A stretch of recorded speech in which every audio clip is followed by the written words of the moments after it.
All right, welcome to the last video of this mini series about corporate level strategies. And on this video, I'm going to talk about, so first of all, outsourcing. What is it? Outsourcing is when we use another organization to perform a specific service on or a specific part of our process in our business. Now, this is very used in manufacturing, but more and more is being used as well in the service industry. So we're talking here about, there's many advantages here obviously, but one of the main advantages is that it allows the business to really focus on their core tasks. In other words, allows the business to focus on the tasks that generate value, that generate profit. What do I mean with that? Well, for example, many business schools, they outsource the cleaning of the school to another business. Why? Because they believe it's cheaper and better to actually outsource to a specialized company rather than organizing it themselves, because they're not good at it. Their focus is on education. It has nothing to do with management, for example, of cleaning products or management of the staff that would take care of the facilities. So another advantage is it allows normally to achieve lower costs. When you outsource certain activities to specialized companies, this is typically cheaper than when you try to do it on your own. Also, it can promote growth. Why is that? Because now your focus is completely on tasks that generate profit. And again, because you focus on the tasks that generate profit, your company has higher potential to grow. Another one is that it allows you to maintain operational control because you have a much more close eye or a much more attentive eye to the activities that are in interaction with your customers. And therefore, you can maintain better control because you are focusing on less things.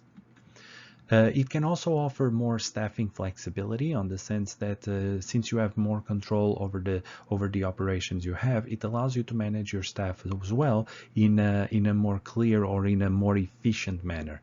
And this can mean as well flexibility for the staff. It can also mean flexibility for the business, obviously. And it can also provide continuity and risk management that is much more efficient rather than you trying to do everything on your own. And one example here of us outsourcing risk management is when we get insurance. Many insurances are mandatory, other insurances are optional. Why do we do it? Because we don't want the risk. So we outsource it to a company that is specialized on management of that risk. And finally, it can help improve the internal staff as well, because now they can focus on the tasks that generate value and therefore they become more efficient at those. But just one quick side note as well, which is the concept of offshoring. Offshoring is outsourcing, but when it's done by organizations in another country. And this raises obviously many more problems as well for cultural and communication and time difference barriers that there are. Okay, so business process offshoring has a couple of characteristics. Typically, what are the activities we offshore? Normally purchasing. So purchasing is one of the main activities that we offshore because we can normally find suppliers that are cheaper in other countries. Okay, we also offshore a lot of research and development, for example, and here we're talking not only about for example new products, but it can also be new software, for example, and therefore there are countries in the world that are specialized in the development of specific products while other countries would be specialized in other products. We also have outsourced, for example, record keeping. Many companies in the US, they outsource their bookkeeping and their accounting services, for example, to countries like Thailand or China, because or India, because it's much cheaper there to hire an accountant than in their home countries, for example.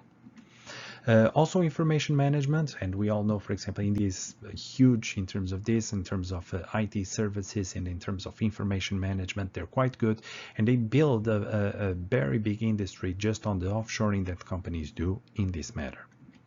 And many more. There's many more other businesses that are offshored, but this is just a couple of examples that I wanted to give you on offshoring.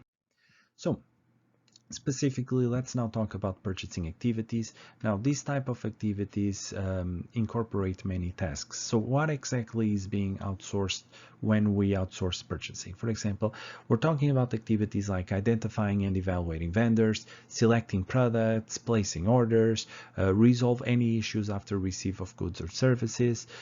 In other words, but the goal is always still the same, and that goal is to buy component at the lowest price possible. So many companies have outsourced these tasks to people that are specialized, or companies that are specialized in finding these lowest prices. So procurement, on the other hand, is linked to the purchasing activities, and this has to do with the as well with the supply chain management. Okay, so all purchasing activities monitoring of all purchase transaction elements, and managing of developing and supply of the supplier relationship. This is what we call procurement, and it's a huge activity that can have, especially in large and complex businesses. Procurement staff need to have high knowledge of the product and to identify and evaluate the appropriate suppliers. And this means two things. You can have sourcing. Here is identifying suppliers, for example, but now the internet has also brought an extra challenge or an extra advantage, depends on how you see it, which is we can use now the internet to much more easily find suppliers, but at the same time there's so much information now, and it's so easy to lie online that a lot of times we don't know if the information we're seeing, if it's relevant or not. So purchasing has become a major part of outsourcing businesses, and the reason for that is that purchasing is extremely complicated. Now, in this diagram, I don't think you have to memorize it, don't worry, but this is just to show you how many different documents or how many different steps are in the process of buying. As you can see, it's extremely complex, and this is something you do for every order. Now, add the fact that some businesses have hundreds of different suppliers, and you can imagine the nightmare that it becomes. So here we also could talk about indirect or direct materials purchasing when it comes to outsourcing, and we can talk, for example, first of all, what is a direct material? Direct material is something that is part of the finished product, while an indirect material are all the other products, all the other materials you need, but they're not really part of the finished product. So for example, if your business is about building guitars, wood would be a direct material. Indirect material would be, for example, the glue or the strings. I know they're part of the final product, but they're so small in terms of value that we don't consider them direct material. So here we have to identify that management of direct material purchase is much more important than management of indirect material process, because typically direct material products represent around 80 to 90% of the value of the product when compared to the indirect materials. So here when we talk about material purchasing, we're talking about replenishment of purchasing contracts and establishment, for example, of long-term material contracts, like I spoke in other videos. But we can also have short-term contracts or spot purchasing, which is, for example, bidding. And I also spoke about that in another video. So logistics activities here will have many different parts. You can have a third-party logistic company as well. Here we entering more on the part of delivering your product to the consumer, and this is something that many companies also outsource.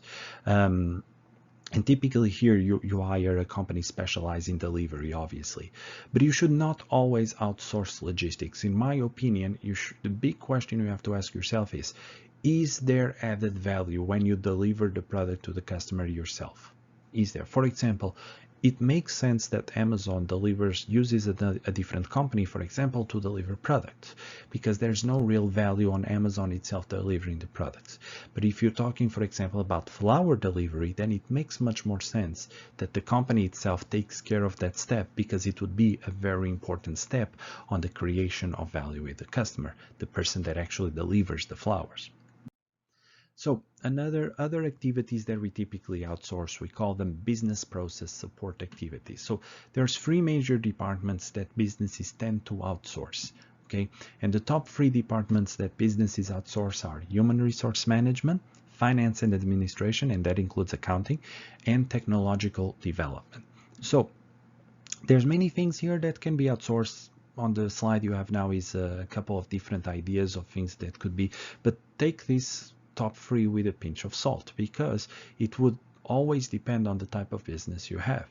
If your core value, if your core competency is somehow linked to one of these activities, then you obviously should not outsource it. You should only outsource if these activities are not part of the way that you generate value in your business.